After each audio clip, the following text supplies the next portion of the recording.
কেমন আছো বন্ধুরা? আশা করি সবাই ভালো আছো। ফিরে এলাম আজ নতুন এক ভিডিও নিয়ে। কলকাতা শুধু সিটি অফ জয় বা প্রাণের শহর নয়, কলকাতা প্রেমের শহরও বটে। সামনেই ভালোবাসার দিন বা ভ্যালেন্টাইন ডে। আজ কলকাতার বিশেষ কিছু জায়গার কথা তোমাদের বলবো, যেখানে তোমরা প্রিয়জনদের নিয়ে একটা ভালো সময় অতিবাহিত করতে পারবে। তার আগে যদি আমার চ্যানেল নতুন হও, অবশ্যই চ্যানেলটি সাবস্ক্রাইব করে নিও এবং বেল আইকনটি প্রেস করে দিও সমস্ত নোটিফিকেশন সবার আগে পাওয়ার জন্য। So friends, welcome to our channel Rumela in Wonderland.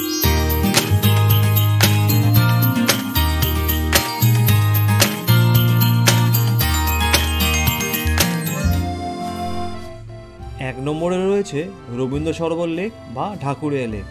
Location Dhakuria. সকাল থেকে সন্ধে অবধি পার্ক খোলা থাকে। পার্কে ঢুকতে গেলে কোনো প্রবেশ মূল্য লাগে না। একান্তে সময় কাটানোর জন্য এটি একটি দারুণ জায়গা।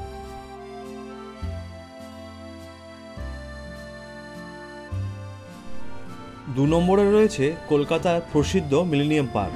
লোকেশন বিবিধি পার্ক। প্রত্যেক দিন সকাল 10টা থেকে বিকেল 6:30 অবধি পার্ক খোলা থাকে। এন্ট্রি ফি 10 টাকা। সারাদিন তোমরা এখানে সময় কাটাতে পারো। গঙ্গার ধারে দারুণ একটি রোম্যান্টিক জায়গা। চাইলে নৌকা বিহারও করতে পারো, তবে তার চার্জেস আলাদা। সন্ধ্যেবেলা লাইটিংয়ের কারণে গঙ্গাবক্ষ যেন আরও মোহময় হয়ে ওঠে।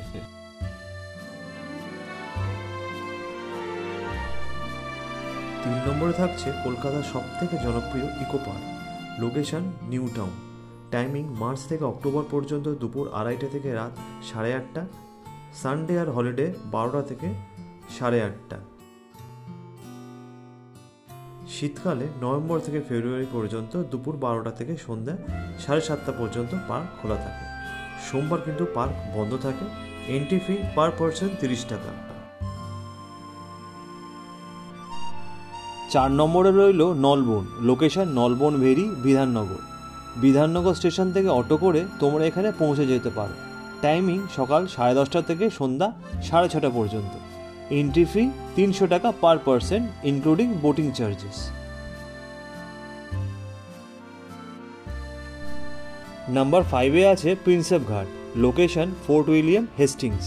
টাইমিং 24/7। কোনো প্রবেশ মূল্য লাগে না, কারণ এটি একটি open place.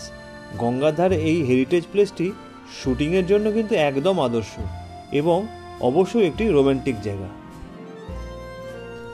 Number 6, none other than our Victoria Memorial. Location Queensway Maidan. Timing যদি মিউজিয়াম যেতে যাও তাহলে সকাল 10টা থেকে সন্ধ্যা 6টা পর্যন্ত, সোম এবং কোনো ন্যাশনাল হলিডে ছাড়া। যদি শুধুমাত্র গার্ডেন যেতে চাও তাহলে প্রত্যেকদিন সকাল 5:30 থেকে সন্ধ্যা 6টা অবধি এটি খোলা থাকে। মিউজিয়ামের এন্ট্রি ফি 30 টাকা আর গার্ডেনের এন্ট্রি ফি হলো 10 টাকা। Number 7, marble palace museum. Location Raja Katra near Tagore house. Timing সকাল 10টা থেকে বিকেল 4টে পর্যন্ত। সোমবার এবং বৃহস্পতিবার কিন্তু বন্ধ থাকে এই মার্বেল প্যালেসটি, আর এখানে কিন্তু কোনো প্রবেশ মূল্য নেই। সামনের পার্কটিতে বসে তোমরা কিন্তু একটি শান্ত মনোরম পরিবেশ উপভোগ করতেই পারো। 8 নম্বরে থাকছে অ্যাক্সিস মলের স্নো পার্ক। এটি কিন্তু একটি দারুণ রোম্যান্টিক ডেস্টিনেশন হতে পারে। প্রত্যেক দিন সকাল 11টা থেকে রাত 9টা অবধি এটি খোলা থাকে। টিকিট মূল্য 399 টাকা পার পারসন। বৃহস্পতিবার স্নো পার্ক বন্ধ থাকে। পার্কের টিকিটের সাথেই স্নো বুট, স্নো জ্যাকেট প্রোভাইড করা হয়ে থাকে। কলকাতার বুকে বরফের মজা নিতে তোমরা কিন্তু এই স্নো পার্কে চলে আসতেই পারো। দারুণ সময় কাটাতে পারবে তোমার প্রিয়জনের সাথে। নাম্বার 9-এ থাকছে Elliot park. Location Jawaharlal Nehru park Maidan. প্রত্যেক দিন সকাল 6টা থেকে সন্ধ্যা 7টা পর্যন্ত এই এলিয়ট পার্ক খোলা থাকে। পার্কের কোনো প্রবেশ মূল্য নেই। একটা রোম্যান্টিক ডেট করার জন্য এই পার্কের পরিবেশও কিন্তু অসাধারণ। 10 নম্বরে থাকছে কলকাতার একটু দূরে অবস্থিত বোটানিক্যাল গার্ডেন। এটি অবস্থিত হাওড়ার শিবপুরে। একটি সুপ্রাচীন বটের জন্য বিখ্যাত এই বোটানিক্যাল গার্ডেন কিন্তু কাপলসদের জন্য একটি আদর্শ জায়গা। এন্ট্রি টাইমিংটি হলো সকাল 10টা থেকে সন্ধ্যা 7টা পর্যন্ত। এন্ট্রি ফি হলো 10 টাকা আর ক্যামেরার জন্য 20 টাকা। সো ফ্রেন্ডস, তাহলে এই বছরের ভ্যালেন্টাইন ডে মনের মানুষের সাথে কোথায় কাটাচ্ছ সেটা অবশ্যই কমেন্টস করে জানাতে ভুলো না। Happy Valentine day.